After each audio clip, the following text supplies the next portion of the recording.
کہ نبی کریم صلی اللہ علیہ وآلہ وسلم کسی جنازے میں تھے اور قبر کی تیاری میں بھی دیر تھی، تو جیسے سب انتظار میں بیٹھ جاتے ہیں تو نبی پاک صلی اللہ علیہ وسلم نیچے بیٹھ گئے. آپ کے ہاتھ میں ایک چھڑی تھی اور آپ زمین میں جیسے آدمی کچھ سوچ رہا ہوتا ہے تو ساتھ ساتھ ایسے تو پھر آپ نے اس موقع پر ایک بات ارشاد فرمائی.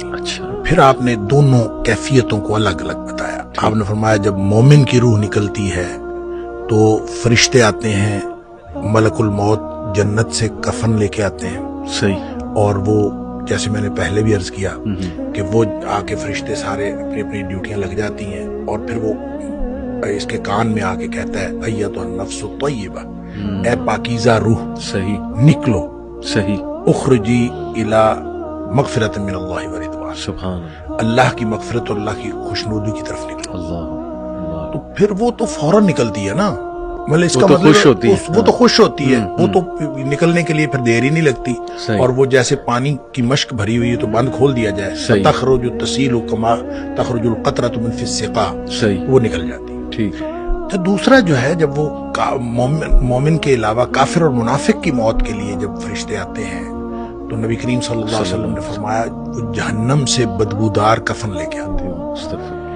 اب اس طرح ڈیوٹیاں لگ جاتی ہیں، سب بیٹھ جاتے ہیں، تو وہ جو ملک الموت ہے وہ اس کے کان میں آ کے کہتا ہے ایتھا النفس الخبیثہ، اے ناپاک روح نکلو، اخرجی باہر نکلو، الی سخط من اللہ وغضب، اللہ کی ناراضگی اور اللہ کے غضب کی طرف نکلو. اللہ کی ناراضگی اور اللہ کا غضب تیرا انتظار کر رہا ہے. آپ اندازہ کریں جس کو یہ کہا جائے اور ادھر دنیا میں پڑے ہوئے اس کو یہ خبر مل جائے کہ اللہ کی ناراضگی اور اللہ کا غصہ میرا انتظار کر رہا ہے، تو وہ کیوں نکلے گی؟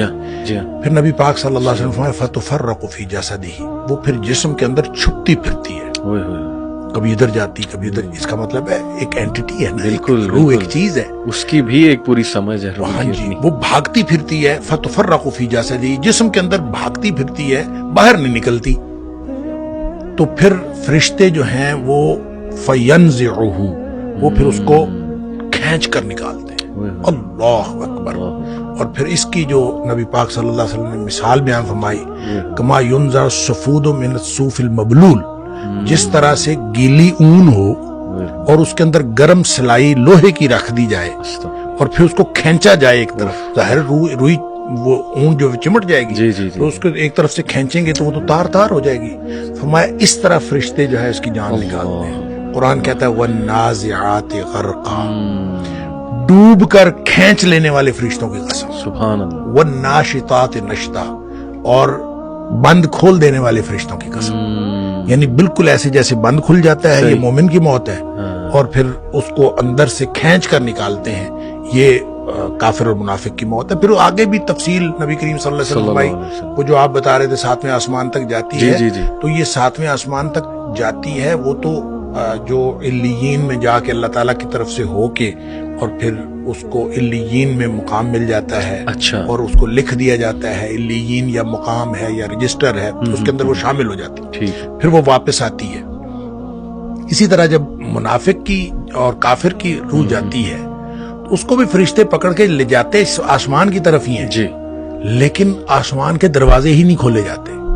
اچھا، اس حدیث میں یہ بھی تفصیل ہے کہ ظاہر ہے جب مومن کی موت جنت کے خوشبودار کفن میں ڈالی جاتی ہے تو ہر طرف خوشبو پھیل جاتی ہے.